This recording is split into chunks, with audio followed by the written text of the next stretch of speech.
پچھلے 3 دن سے پاکستان کی میڈیا میں ایک ہی خبر ہے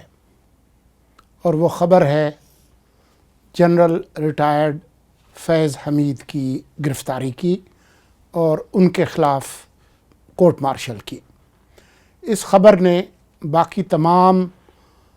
خبروں پر ایک طرح سے فوقیت حاصل کی ہے۔ ہر روز اس حوالے سے نئی معلومات سامنے آ رہی ہیں۔ ابھی جب ہم آپ سے گفتگو کر رہے ہیں تو اس میں یہ خبر بھی شامل ہے کہ 3 اور ریٹائرڈ فوجی افسروں، جن میں 2 ریٹائرڈ بریگیڈیئر اور 1 ریٹائرڈ کرنل بھی شامل ہیں، انہیں بھی تحویل میں لیا گیا ہے اور ان کے خلاف بھی اسی طرح کی ایک کارروائی ہونے جا رہی ہے۔ ساتھ ہی راولپنڈی جیل، اڈیالہ جیل، جہاں پر سابق وزیر اعظم عمران خان قید میں ہیں، وہاں سے بھی کئی لوگوں کو حراست میں لیا گیا ہے، جن میں 3 اہلکار، جن میں ایک ڈپٹی سپرنٹینڈنٹ جیل بھی ہیں جو کہ 1 دہائی سے زیادہ وہاں پر رہے ہیں، ان کے خلاف اور ان سے منسلک کچھ لوگوں کے خلاف بھی کارروائی عمل میں لائی جا رہی ہے اور یہ بتایا جا رہا ہے کہ یہ سب ایک دوسرے کے ساتھ جڑے ہوئے ہیں۔ تو پچھلی دفعہ جب ہم نے آپ سے گفتگو کی تھی اور بتایا تھا، تفصیل سے بتایا تھا کہ جو پریس ریلیز جاری ہوئی پہلی بار جنرل ریٹائرڈ فیض حمید کی گرفتاری کی، اس میں جو دوسرا پیراگراف تھا وہ خاصا اہم تھا اور وہ یہی تھا کہ ریٹائرمنٹ لینے کے بعد وہ خاموش نہیں بیٹھے اور انہوں نے ایسی کارروائیاں کی جو کہ آرمی ایکٹ کے خلاف تھی۔ جو معلومات سامنے آئی ہے اس سے تو یہی لگتا ہے کہ یہ ایک پورا نیٹ ورک ہے جس میں ریٹائرڈ فوجی افسران اور سول افسران اور دوسرے لوگ جو ہے وہ شامل تھے۔ جو بات سامنے آ رہی ہے وہ یہ ہے کہ فیض حمید صاحب جو ہیں وہ نہ صرف یہ کہ جب وہ DGISI تھے وہ خدمات فراہم کرتے تھے عمران خان کو، لیکن اس کے بعد بھی، ان کے گرفتاری کے بعد بھی انہوں نے ان کو یہ سہولیات فراہم کی اور اس میں انہوں نے جو ریٹائرڈ جو افسران تھے فوج کے، ان کو اس کے لیے استعمال کیا اور وہ خود بھی یہ رابطہ کاری کرتے رہے۔ یہ خاصی پریشان کن معلومات ہے، لیکن اس ساری سرگرمی کے بعد جو ابھی جاری ہے اور جو اس کا نتیجہ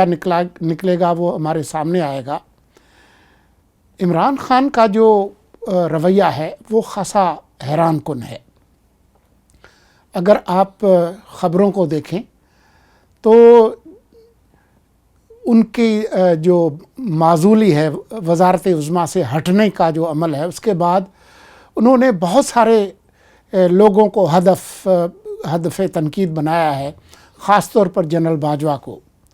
لیکن اس پورے عرصے میں انہوں نے جنرل فیض حمید کے خلاف کوئی بات نہیں کی۔ اب پچھلے 3 دن سے وہ ایک طرح سے اپنے آپ کو ان سے الگ کرنے کی کوشش بھی کرتے ہیں اور ساتھ ہی ان کے ساتھ جڑ بھی جاتے ہیں۔ 2 دن پہلے انہوں نے کہا کہ جی میرا ان کے ساتھ کوئی پروفیشنل صرف تعلق تھا، کوئی اور تعلق نہیں تھا، لیکن جو معلومات وہ خود دیتے رہے ہیں، خود کیمرے پہ کھڑے ہو کے اور بیٹھ کے، کہ میں تو نہیں ان کو ہٹانا چاہ رہا تھا۔ انہوں نے خود ایک پوڈ کاسٹ میں یہ فرمایا کہ میری حکومت کے خلاف جو ہے وہ تحریک عدم اعتماد کی تیاری ہو رہی تھی، تو میں نہیں چاہتا تھا کہ وہ وہاں سے ہٹیں۔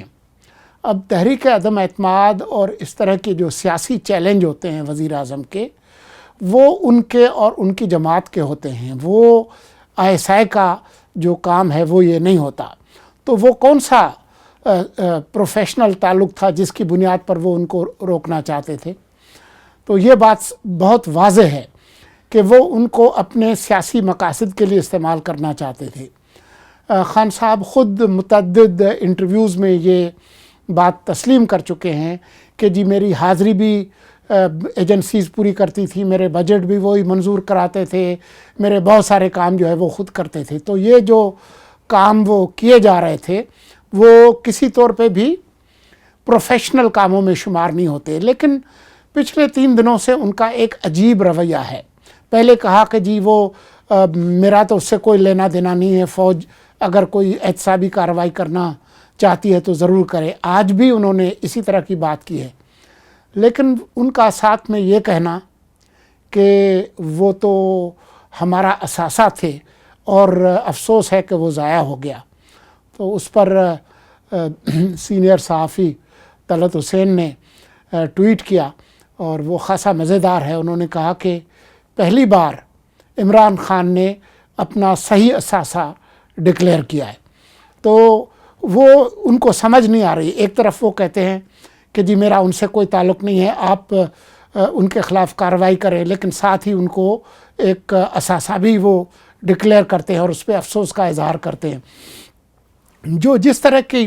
معلومات آ رہی ہے وہ خاصی پریشان کن ہے، کیونکہ اس طرح کی اطلاعات خود ملک کے وزیر دفاع نے بھی یہ بات کی ہے کہ اس پورے عمل کے جو تانے بانے ہیں وہ خود 9 مئی کے ساتھ بھی جڑتے ہیں. اور یہ بتایا گیا، یہ معلومات سامنے آئی کہ جو فوجی تنصیبات اور انٹیلیجنس کے جو تنصیبات ہیں ان پر جو حملے کی جو منصوبہ بندی کی گئی اس میں بھی ان ریٹائرڈ فوجی افسران جن میں فیض حمید شامل ہیں ان کا نام آ رہا ہے. تو اس کے بعد تو اس طرح کی کارروائی ہونا ایک لازمی امر تھا. لیکن جس طریقے کی معلومات سامنے آئی ہیں جو جیل کے افسران کو جن کو حراست میں لیا گیا ہے اس سے تو یہ پتہ چلتا ہے کہ یہ ایک کمیونیکیشن کا ایک پورا نیٹ ورک تھا جو جڑا ہوا تھا پی ٹی آئی کے جو باہر بیٹھے ہوئے لوگ ہیں جن میں زلفی بخاری بھی ہیں اور دوسرے لوگ بھی ہیں، جس میں پراپیگنڈا سے لے کر حکمت عملی بنانے کا جو کام ہے وہ بھی اس کے ساتھ جڑا ہوا تھا. یہ ساری جو معلومات ہے اگر یہ درست ہے اور یہ اسٹیبلش ہوتی ہے تو پھر یہ بات بہت واضح ہے